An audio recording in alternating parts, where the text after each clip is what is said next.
আপনি তো তাহলে দেখা যায় ক্যাবিনেট সেক্রেটারি হয়ে গেছেন। দ্যাট মিনস আপনার কাছে আপনি you know everything. How come এখন কোথায় জায়গা হচ্ছে আপনি বলেন তো, এই মুহূর্তে বলেন, আজকে বলেন না প্লিজ, আপনি আজকে বলেন। না না আপনি নো, আপনি যে কথাটা বললেন, আপনি তো তাহলে দেখা যায় ক্যাবিনেট সেক্রেটারি হয়ে গেছেন। দ্যাট মিনস আপনার কাছে আপনি you know everything. How come no, এইটা তো হতে পারে না। আপনার কাছে এত তথ্য আছে, তাহলে it is you are much more intelligent. কোন আওয়ামী লীগের সাথে সম্পৃক্ত না। এটা কে সিলেক্ট করছে? আপনার নিচের থেকে সিলেকশন হয়ে আসছে। এটা আপনি সবসময় যে একটা দোষারোপ করেন, এটা কিন্তু সঠিক না।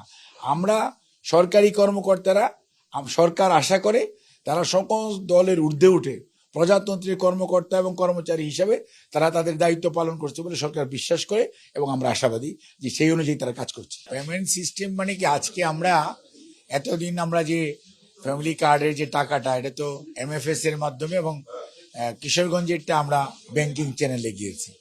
এখন এই MFS এবং ব্যাংকিং চ্যানেল, এটার মধ্যে একটা ইন্টিগ্রেশন লাগবে, কারণ এটা কার্ড, সেই কার্ড সুবিধাভোগী ব্যাংকেও যে টাকা তুলতে পারে ATM এ বুথে যে, আর পজ মেশিনে যেও সে টাকা খরচ করতে পারবে। আবার MFS এও যেখানে বিকাশ, নগদ, ওখান থেকে যে নগদ টাকাও তুলতে চাইতে পারে। আর যাতে দুটো তুলতে পারে, সেই জন্য এখানে মাননীয় অর্থমন্ত্রীর নেতৃত্বে বাংলাদেশ ব্যাংক, সোনালী ব্যাংক, জনতা ব্যাংক, কৃষি ব্যাংক এবং যারা MFS অর্থাৎ যারা সার্ভিস প্রোভাইডার, ওনাদেরকে নিয়ে আজকে এখানে একটা উচ্চ পর্যায়ের একটা মিটিং হয়েছে। আমাদের মন্ত্রণালয়ের মন্ত্রী, আমি প্রতিমন্ত্রী এবং সিনিয়র সব অফিসিয়ালদেরকে নিয়ে, যাতে সিস্টেমটা ইন্টিগ্রেটেড ওয়েতে কাজ করে।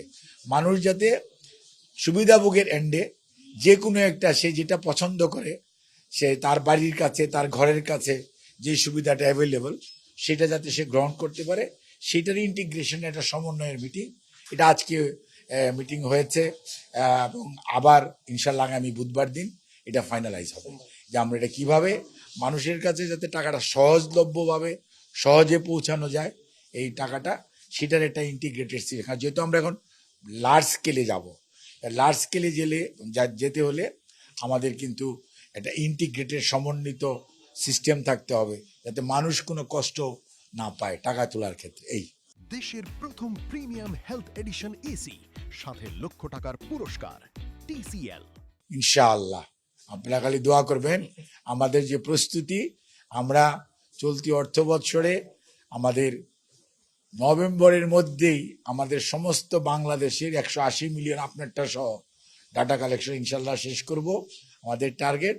এবং আমাদের প্রথম অর্থ বৎসরে 41 লাখ ছিল, তার মধ্যে আমরা প্রায় ধরেন 70,000 অলরেডি ডিস্ট্রিবিউট হয়ে গেছে, আর বাকি যে 40,30,000 ইনশাল্লাহ আমরা ডিস্ট্রিবিউট করব।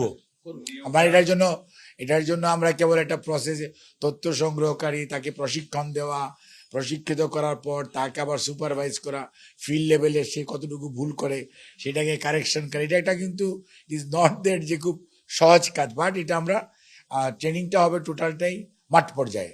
এখানে কোনো ঢাকা শহরে বা কোনো বিভাগীয় শহরে কোনো ট্রেনিংয়ের ইস্যু না, ইস্যু হচ্ছে ইউনিয়নে, ওয়ার্ড পর্যায়ে তাদেরকে উপজেলায় থিওরিটিক্যাল ট্রেনিং, প্র্যাকটিক্যাল ট্রেনিং হবে যার যার ইউনিয়নে, সে কিভাবে কালেক্ট করে, সে কতটুকু পারবে, এবং এইটার উপর তাদেরকে ট্রেন আপ করে তারপরে আমরা মাঠে ছাড়বো। এবং প্রত্যেকটাতেই প্রত্যেক ইউনিয়নে একজন করে ট্যাগ অফিসার, ক্লাস 1 অফিসারকে সাথে করে আমরা অ্যাড করে দিব, so that they will supervise. এটা হলো অফলাইন সুপারভিশন। আর অনলাইনে আমরা প্রত্যেক উপজেলা থেকে বা জেলা থেকে বা ঢাকা থেকে আপনি সুপারভাইজ করতে পারেন। নাইকংস ওই ইউনিয়নে ওই যে সুপারভাইজার আছে, সে কি কোথায় বসে কালেক্ট করতেছে, এটা লাইভ ভেরিফিকেশন করা যাবে। আপনি যে এক্সাম্পলটা আনলেন, বাংলাদেশের 64টা জেলা, 503 জন ইউএনও আছে। সারা বাংলাদেশে কয়জন জেলা প্রশাসক প্রত্যাহার হয়েছে, কেন হয়েছে, আপনি কেন ফ্যামিলি কার্ডের উপর দোষটা পাচ্ছেন? অন্য কোনো কিছু থাকতে পারে এটার মাঝখানে। এখানে তো কোনো প্রত্যাহারের আদেশের মধ্যে সবকিছুর মধ্যে লেখা আছে জনস্বার্থে সংযুক্ত করা হলো। কাজে এটা যে ফ্যামিলি কার্ডের জন্য করা হয়েছে, এই ধারণাটা সঠিক নয়। আমাদের স্ট্যাটিস্টিক্স আছে 91% এনুমারেটর সিলেকশন পারফেক্টলি, প্রত্যেকটা উপজেলার ইউএনও সাহেব এবং সমাজসেবা কর্মকর্তা এবং 2 জন করে ইউএনও মনোনীত যে আপনার শিক্ষক অথবা ওই এলাকার মুরব্বীদের মধ্য থেকে দেওয়া হয়েছে, এটা কমপ্লিট হয়েছে। তার পরবর্তীতে আর কোনো কোনো জায়গায় কিছুটা সমস্যা হয়েছে, সেটাও আলাপ আলোচনার মাধ্যমে সব মিটমাট হয়ে গেছে।